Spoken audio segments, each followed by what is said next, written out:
this could be the moment we've been waiting for, the chance to feel alive. Nothing's gonna stop us, nothing's gonna top this, nothing like we've ever seen. And I raise my hands to the sky, what a feeling, 'cause I feel like dancing high, got a feeling, time to feel it, this is where it all begins.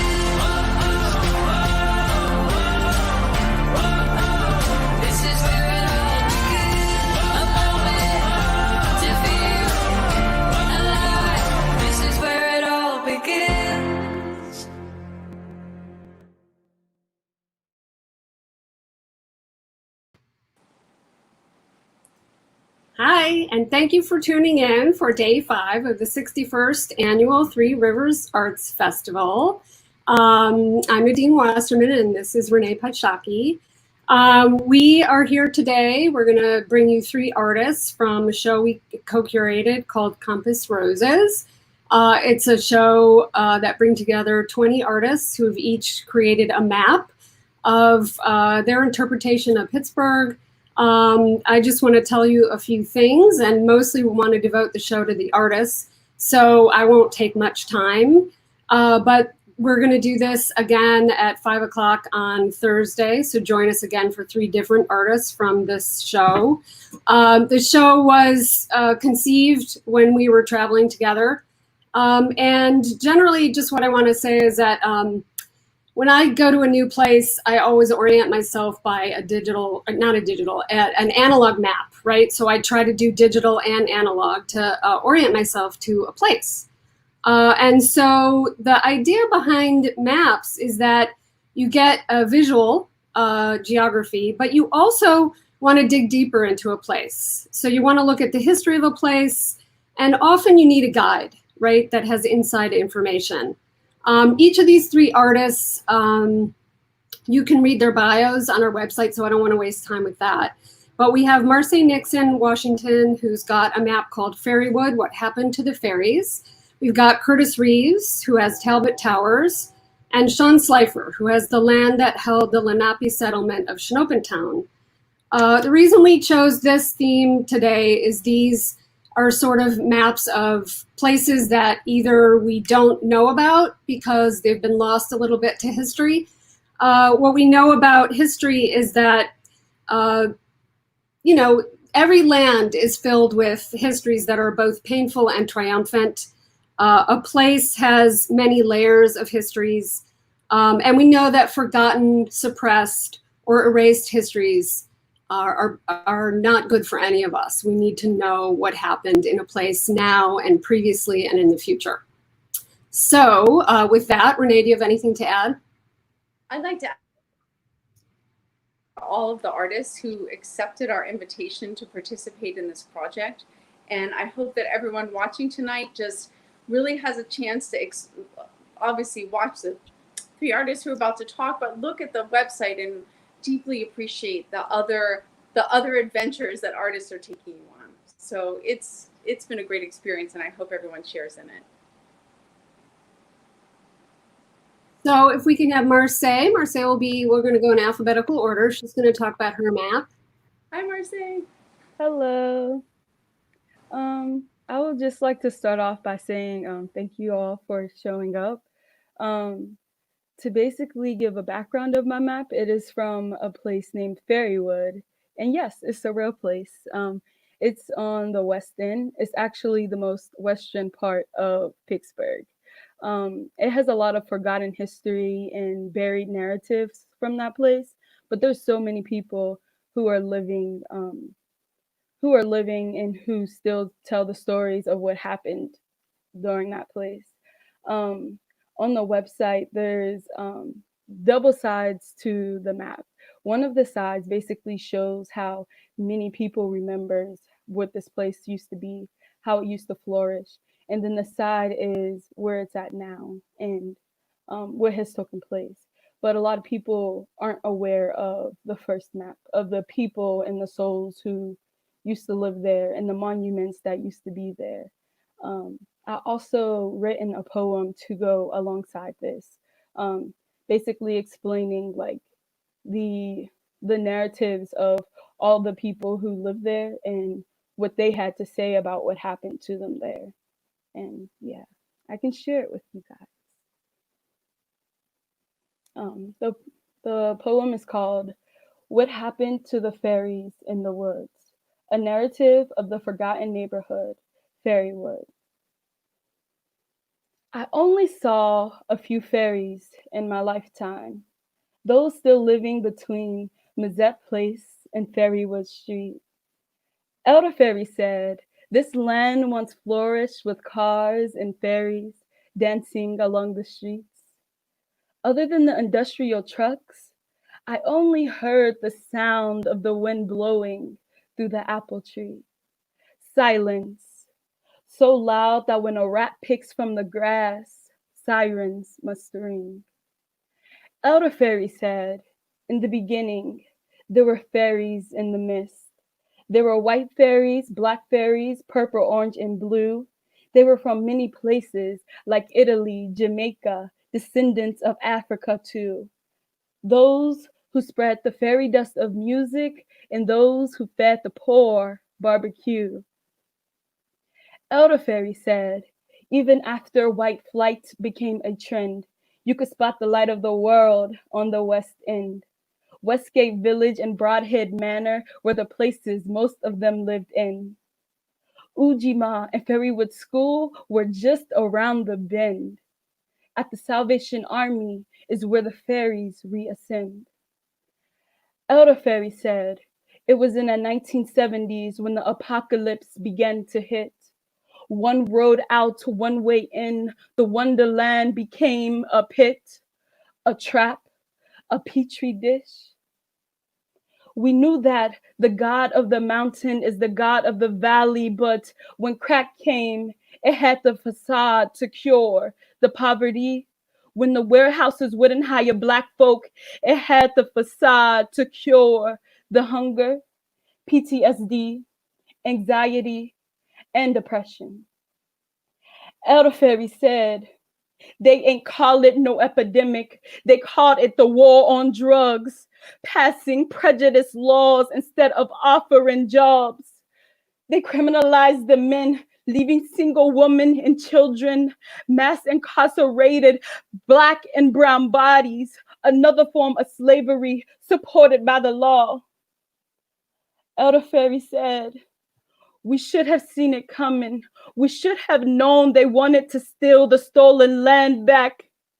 Elder Fairy said, "She's seen the end when they tried to make black folk like the Hurricane Ivan folk tale. How does the southernmost place flood more than the northernmost place from the creek? The orchard tree said, the truth will set you free. Fairies say, eco warfare." Elder Fairy said, "We really should have seen it coming 30 years prior when that industrial highway was abandoned, much like how we are now. We should have seen it coming 5 years prior when the Pat bus started to make just 2 stops. 10 years prior when the giant eagle in the hills went. 20 years prior, we had to live in homes with bullet holes from centuries ago." Elder Fairy said, "It's all just a show. Them abandoned lots for sale are already sold. It's a $1 billion gimmick." Thank you.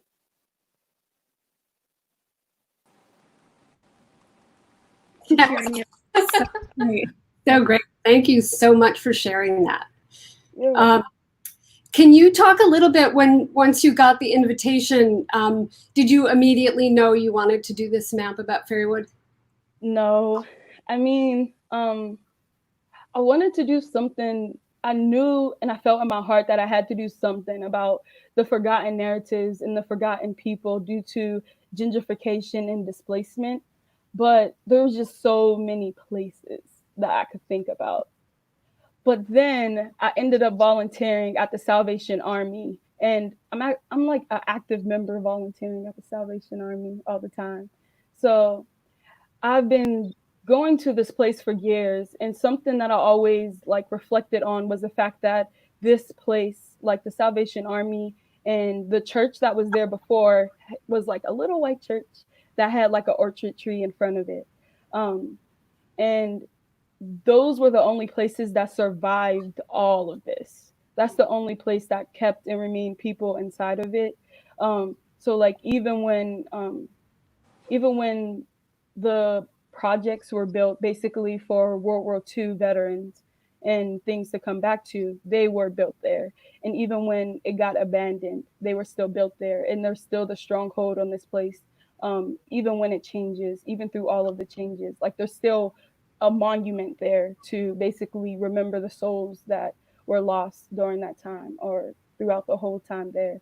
Um, so yeah, after doing that, I really realized that like, wow, I should do this place. And especially hearing everyone coming in and being like, oh, do you know, you might be too young, but do you remember there used to be a school right there? And then right there used to be Ujima. And then we used to always have parties there. We used to dance. And it just like seeing so many narratives and forgotten memories was like, it was like, wow, that's so great. But then also looking at the abandoned lots and just how they're taken over by like industrialized buildings, it's like it's heartbreaking in a way because these people also don't have anything but a few pictures to remember what was once there. And it's like, who's going to carry that on after they're gone, or their grandkids are just like, oh yeah, that was this one place. But yeah, that's what really, it's like I have to do something about Fairywood because it's definitely the forgotten place of Pittsburgh. Great, wonderful. Well, we can talk a little bit more after if we have time, but we'd like to bring up Curtis now. Hello, how's everyone? Good. So Curtis, we'd love to hear about your map. Yeah, Talbot Tires was very near and dear to me. It's a place where I grew up. It was on Washington Street in Braddock, and it was built in the 50s. And my tie to Talbot Tires is that my mother, when she migrated here from the South, she opened up a little mom and pop grocery store. And that was the community that I grew up in. And so for me, it's important to pay a homage to the people that came before me. And actually, I'm standing on the strengths of the lessons that they gave me. And so my mom, as I said, and father were entrepreneurs. They helped people in the community. Late in the 70s when the steel mills were going down and the crack epidemic was running wild. Um, you know, there was opportunity to help people in a way and be unified as a community. And those are the things that are ringing true today. We need to be unified as a community. Many a day I've seen my mother and father feed children. Their parents gave away or sold their food stamps just to get drugs. And so it's vitally important to understand the makeup of one's community. And that's why I did this map. My background is in photography, and the photograph that's on the right side, I took when they actually tore Talbot Tires down in the 90s. It was a thriving community. It was a community that I will remember forever, especially the elderly people that were there. The building that's on the left-hand side is Building A. And I remember going to the store, an elder saying, can you go get me a cold Pepsi? And they give me a quarter, and then I was able to buy penny candy with that. So it's like they're lasting memories that I will never forget. And I wonder about the children and the elders that I grew up with as a child. Where are they today? After this place was torn down, they built a liquid hydrogen plant there, and you would never know Talbot Tires once existed there. So it's vital to keep history alive. It's vital to talk to the elders that are still in our communities and preserve those memories. And, you know, just like when my mother, when she came here, she talked about, she migrated here from the South, and she talked about seeing, you know, bodies hanging in trees. She grew up in North Carolina, rural North Carolina. And, you know, there's an image, if we can bring it up, of my mother that she was leading a protest in at the Isleys in the 50s over in East Liberty. It's just very important to understand, see, and interpret our history, especially for the younger children that are here now. They really don't have a true understanding of the sacrifices that our elders went through, and it's vital that we preserve our history and culture.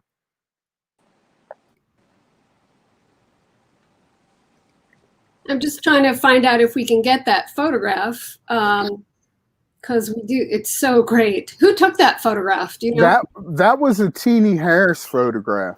I thought so. Yeah, it was a Teenie Harris photograph, and it's beautiful. You know, she went out protesting in her Sunday's best. You know, it's just a great image of my mom, and she was trying to get a job at Isley's, and they wouldn't hire her. And it was ironic. This guy, his name is, their company was called AJ Silverman's in Braddock, and that's who gave my mother a shot in business. And he, you know, he supplied everything she needed. She paid him on a weekly basis, and he had a client for life because he supported, you know, what she was doing in the very, very beginning. And it's important that we do those things today also. Well, maybe we can, I guess the photo never came through, but maybe we can put it on our website. So we have also have a website for this show that will live on beyond the Three Rivers Arts Festival. So it's such a great photograph. So we will definitely work on getting that. And unless you have anything else to add, Curtis, we'll move on to Sean, and we can also talk a little bit more at the end. Sure, that'd be great. Thank you. Hello. Oh. Hi, Sean. Hi. So we'd like to see your map and have you talk about it. All right. Well, like Marseille and Curtis, I'm also drawn to make work about history, people's history from below.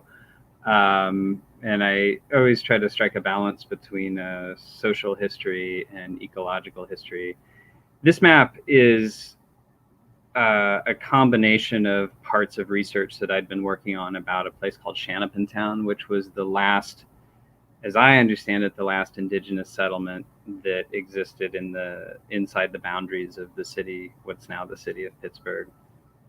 And this is on the Allegheny shore along what we would call the Strip District. As you're looking at the map now, it's kind of flipped around, so you're actually facing sort of southeast.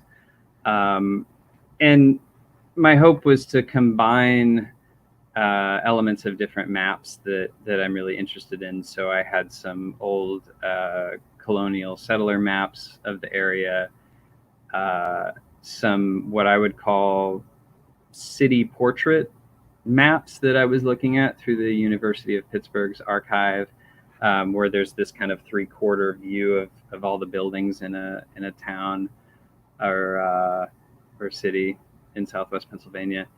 And then I was using the Google Maps 3D view to actually rotate the area that I was thinking about and studying in order to be able to look at the buildings that are there now and identify the businesses that are there now.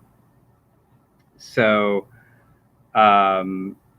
you know, in a lot of ways, this is a history of the layers of, you know, a lot of what you see is industrialized capitalism and some residential stuff that's sort of layered on top of the where Shanapin Town is thought to have been. I have 3 different focuses in the map of research that I was able to pinpoint, or things that I thought were important to kind of hone in on the Lenape in the area. So one of them is there was a letter that Chief Shanapin, who the town was referred to as Shanapin Town after, had written to Governor Gordon in 1730, asking him to kind of keep the alcohol traffic out of Shanapin Town. I focused on a burial site that was unearthed in 1862, right along where the 31st Street Bridge kind of hits Penn Avenue, as I understand it, that is thought to have been a part of the village. And I focused on the historical marker that the Pennsylvania Museum and Historical Commission has, which is actually way up in Lawrenceville at the foot of the 40th Street Bridge, you know, kind of a little bit too far off from where the village probably actually was. And then I focused on, there's a story about George Washington when he was in his early 20s, attempting to cross the Allegheny with a guy named Christopher Gist, who was a cartographer and explorer. And Gist saved Washington's life twice on the trip, one of which was almost drowning in the Allegheny River near what we now call Washington's Crossing. So all of those are stories that are not directly the voice of the Lenape people who were in the area. They're the sort of what is remains of the historical record as I was able to find it. So I hope that this will, you know, there's a lot of my own memories in here as well. So in the 16 years that I've lived in Pittsburgh, the Armstrong Cork Factory has always been closed. I knew it as the graffiti warehouse because it was just saturated in graffiti inside and out for years and years, until it became the Cork Factory lofts now. Uber Advanced Technologies Group is also there, which, you know, is the home now to the autonomous vehicles that those of us in Pittsburgh have grown a little bit more accustomed to seeing than most other people in the country. All of this is layered on top of this one piece of land. And so my hope is that this will, you know, be some starting point for people to think about the social and ecological history of the colonization of the area that's now Pittsburgh, the wars that led to that, and just kind of like what we might not even realize is under our feet as we walk through, say, the Strip District or Washington's Landing or any place like that.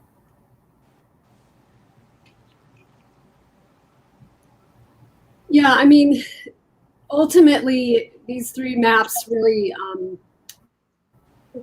showed really what we were looking for. There's so many ways to look at a place, and uncovering these lost histories is so important.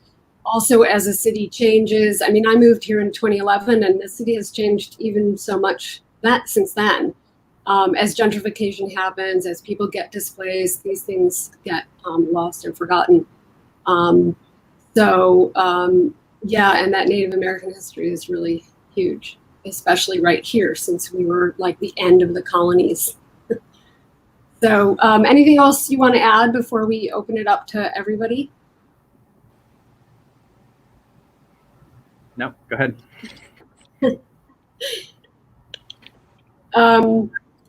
So do we have that? I think we do have that Isley's photograph, if we want to put that up now before we chat.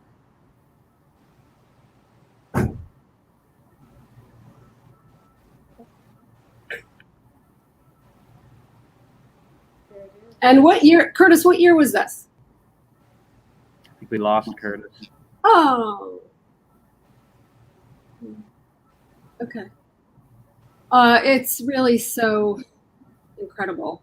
And for those of you who don't know Tina Harris was a photographer here in Pittsburgh and just has this whole host of incredible photographs of history here in Pittsburgh, particularly documenting African American history here in Pittsburgh. That is just this archive that's so rich and incredible. I don't know if we can get Curtis back or. All right. Well, that's the story. Scott that he logged out. I'll send him a message and see. Okay. See if he can come back and join us.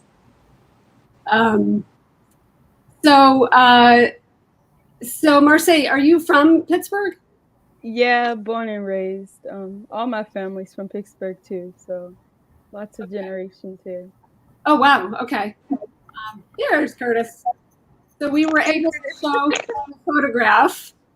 Oh, you were. And I was just wondering, what year do you think that was taken? They said it was in the around 1955 or somewhere around in there. Is it on the north side or where is that? No, that's actually in East Liberty. Oh, okay. Yeah. And the facade of that building, you can actually still see that. Yeah. Wow. Okay.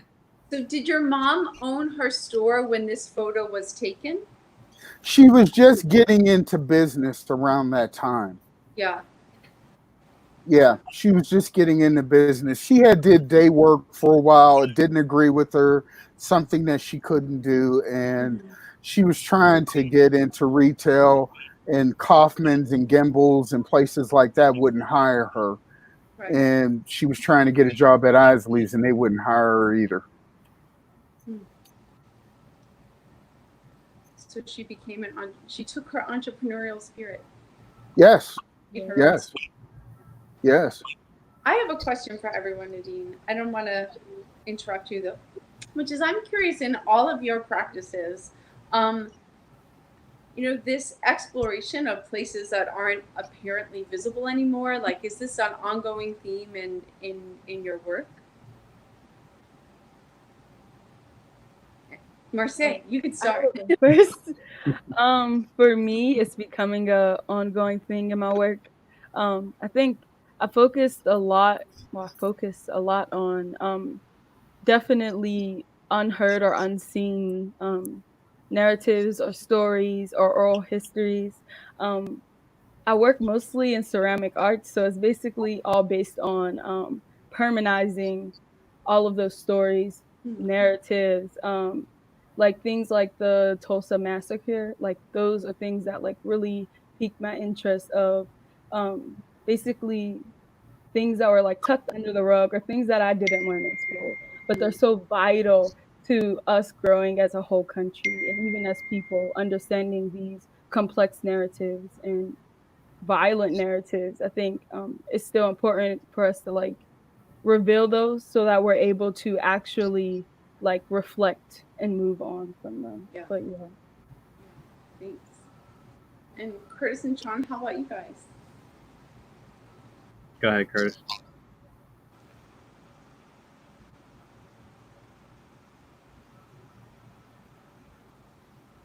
Curtis is frozen on my screen. New online world. North Carolina. And I think Curtis is back. There you go. There we go. Sojourner Truth. Scott, you want to go? No, go ahead, Curtis. You're on. Okay. Yeah. So this is an image of my great-great-grandmother, and she was enslaved in North Carolina, and it's just vital for me to actually understand and interpret their story. And I actually had a traveling museum exhibit to go along with her story and her husband's story and how they overcame slavery. So that's really my life's work, is really trying to bring understanding to past history. Thanks for sharing that other beautiful photo. Are there is that exhibit anywhere that people can access, or do you have plans to put it online? No, what exactly? The museum exhibit used to travel around on this gigantic 18-wheeler. I can't do that anymore. So I would like to make the video virtual, the whole installation virtual. And I recreated their 1879 house, which is still standing today in North Carolina. Wow. So it's really a rich history. Wow. Okay. That is really amazing.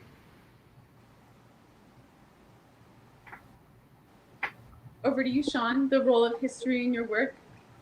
Yeah, I mean, I think my interest in people's history came out of my activism, I think, in trying to understand, you know, the movements that I was involved in, like what predated us, or what things had worked in the past, what had people tried. And I think, so I work at a museum in southern West Virginia called the West Virginia Mine Wars Museum, and we tell a story about a long human rights struggle that's centered around the unionization effort in the coal fields, and a very diverse sort of workforce from 1900 to 1921. And there's a lot of stories that we tell in our museum, but some of them take place right outside where a building is. And one of them, 1921 Battle of Blair Mountain, is much like the Tulsa massacre that Marseille was talking about. It's completely swept under the rug, but was the largest armed insurrection in American history since the Civil War. And most people haven't heard of it. So, you know, I think as a activist trying to find a role, the history is important to me, but also as an artist, I think there's a lot of tension in where where the research stops and the imagination starts. And so I'm always trying to kind of find a balance there where there's a little bit of the magical sort of feeling of being able to put yourself in the place, right? Like the straight historical stories and facts will get you so far, but this is when you then need poetry or drawing, or the more the creative elements of it. So so I design the exhibitions at the museum, and I try to find some balance there, right, where we have the actual artifacts and the actual photographs. So we've sort of been bantering around photographs today, but we tried to, or I tried to, make the experience of a person being there feel sculptural in the way that the stories are told. Interesting that 2 of the 3 artists on the call have made museum exhibits. So maybe Marseille, maybe maybe there's going to be a Fairywood museum. Maybe. Made of ceramic. Do it. That's it.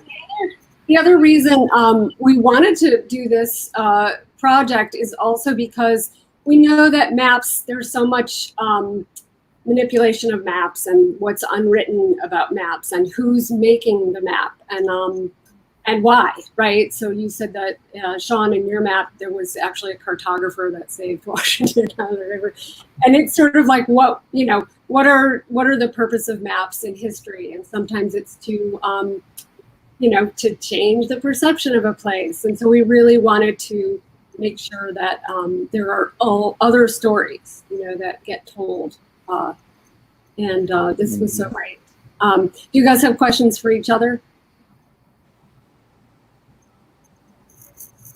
No.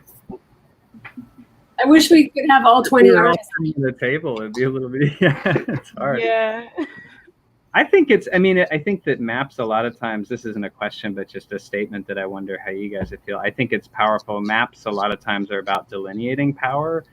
And often, I think we don't have as much control over that. And so this is an interesting selection of maps where I think all of the participants are asserting their own power, or the power of their community, or whatever, within the process of making the map. And I think that's really powerful. And they're free too for people to download. I think is a really interesting approach to it. Yeah, originally we It's wiped away. Sorry. It's just truly amazing how a community can be there in one period of time and then it's gone the next. And so That's why it's important for the story to always be told. It's always important. I think I have a question. My question would be for all of you, for maybe people who are viewing this who don't really know how to deconstruct or kind of like allow other narratives to live. I think my question would be what tips or tricks would you give people who are in disbelief or who just have a hard time dealing with the complex and violent narratives of so many people, especially during this time? That's a great question, Marcy. That's a heavy question. Sorry.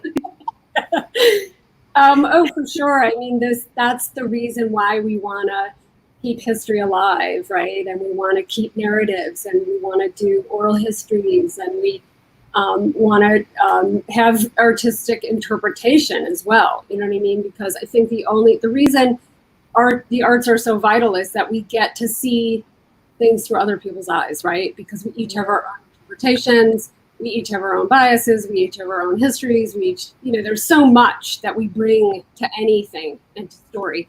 We read things differently, we interpret things differently.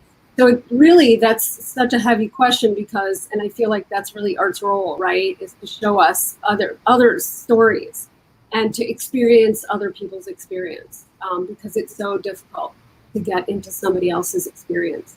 And there are so many people out there who are deniers, and really they're not really, I think, open to learning that there's other viewpoints and other histories. And that is what the arts are vital for, especially in times of strife and change and that kind of stuff. Yes. It's funny, thinking about what Sean was describing about this, Washington crossing and almost drowning and this man saving him. It just, and putting that together with Marseille's question, right? I mean, we're living through this really intense time of, people standing up and demanding equal justice. And I wonder, it's been taking a long time, but I'm so grateful for photography and video and for devices to be in people's hands. Because I think one way, Marseille, of your question is, there's so much, unfortunately, available for people to see and make their own decisions about. For the deniers, it's a little harder to lie. I mean, it's with Photoshop and fake narratives behind stuff. It does make it a little easier, but if you think about like this guy, Washington crossing. We know that because of letters. Like if that had happened today, there'd be like crazy camera footage from all over. It'd be harder to deny. Do we get Trump to try to swim across the Potomac? I don't know. You know what I mean? Like, I'm just thinking out loud. So I think putting media in more people's hands, whether it's artists making maps or people having cell phones with them and using them as a way to document real experiences, it's invaluable. Like what we're paying attention to so much more today maybe than we would have if we were just relying on people writing newspaper articles with no photos. Well, what's funny about Washington in particular is that we do know there are myths about him, right? As well. So his history is always up to interpretation. Yeah. Yes. And you can't believe everything that you read in a history book either. I know when I was doing my documentary project, it was one thing to get the oral tradition, but it was something else to get the archival and see how those two things match up.